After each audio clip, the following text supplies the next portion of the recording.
to say that Vladimir Putin has been having a not so great year since he started his invasion of Ukraine would be something of an understatement. But things have gotten much worse very recently. It all started the first week of March when what he believed to be a Moscow-friendly government in Georgia introduced a bill that required any entity that received at least 20% of its funding from outside of the country to register as an agent of a foreign power. Now, he'd expected this to be a slam dunk, and in the Russian Duma it would have been, but in Tbilisi it wasn't. In fact, it was so unpopular, there were major protests in the streets of Tbilisi, and even members of the Georgian parliament came to blows in the halls of parliament, and the bill would end up being withdrawn, and most likely it's never going to come back. About a week after that happened, the International Criminal Court issued warrants for Vladimir Putin and Maria Lvova-Belova as war criminals for, among other things, the kidnapping and forced adoption of Ukrainian children last spring and summer. A list of countries that had said that should any of these people indicted by the ICC appear in their countries, they would arrest them forthwith and turn them over to The Hague. His summit with Chinese President Xi Jinping was meant to show the two nuclear powers as best buddies, and they would not be intimidated or subservient to the West. But Putin, however, did not get exactly what he wanted from the summit. He did get guarantees that China would continue to purchase Russian oil and natural gas, and they'd work together to build a natural gas pipeline to deliver Russian gas to China. But this agreement can only be considered symbolic in nature, as before it can be built, an agreement with Mongolia has to be reached across their land, which may not be quickly forthcoming. While President Xi said he stood in solidarity with Russia, China is yet to offer any sort of an agreement to supply Russia with military equipment to prosecute the war in Ukraine. This is most likely because they fear that if China were to do that, they would be subject to secondary sanctions from Western countries, and that would cripple the Chinese economy.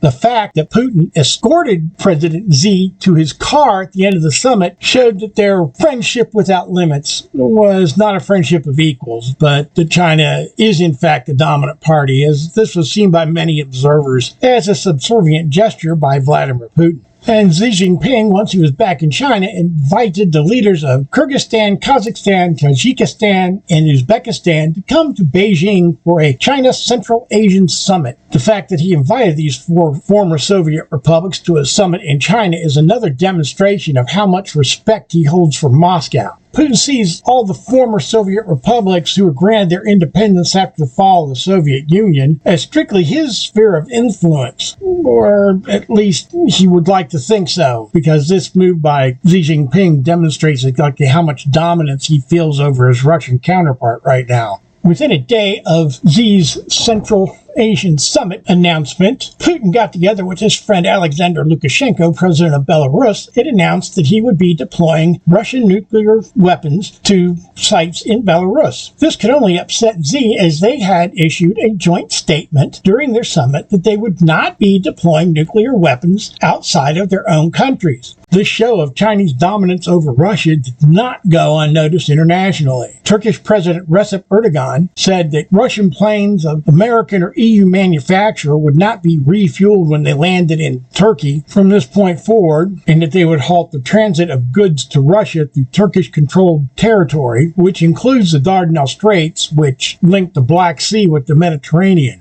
To add insult to injury, Putin's sole ally in Europe, Hungary, has said they are going to reassess their relationship with Russia. Hungary's Prime Minister, Viktor Orban, was slow to condemn the Russian invasion of Ukraine and has consistently blamed sanctions imposed on Russia by the EU for higher prices, and has called for the end of these sanctions. The fact that Hungary is now reconsidering its position and what that position will be going forward is a clear sign that as the war drags on, with Russia losses piling up, Viktor Orban is beginning to see that he has very possibly been backing a loser this whole time and wants to cut his losses before getting dragged down with him. The effect that the war is having on Russia's commitments to deliver military hardware to its customers became very clear this week. One of Russia's biggest customers in recent years has been the Indian military. Russia has been using almost all of its production of military equipment to replace losses it has incurred during the war in Ukraine and has made it miss delivery dates for equipment that was supposed to go to India. The Indian military used the ongoing conflict last year to scrap a deal for Russian-built helicopters in favor of obtaining them from domestic manufacturers. Additionally, the fact that India is part of an alliance with the United States, Australia, and Japan to try and curtail China's influence and aggressive posturing in the region puts India in the position to not have to rely on Russia for military equipment, as it can reasonably make the point that they need to be equipped at least as adequately as its partners in this alliance, which would further scupper future military equipment deals with Russia and the need for them. As long as Putin holds on to this dream of either reconstituting the old Soviet Union, his situation is only going to continue to deteriorate. If he doesn't find a way out, the people will find a way out for him.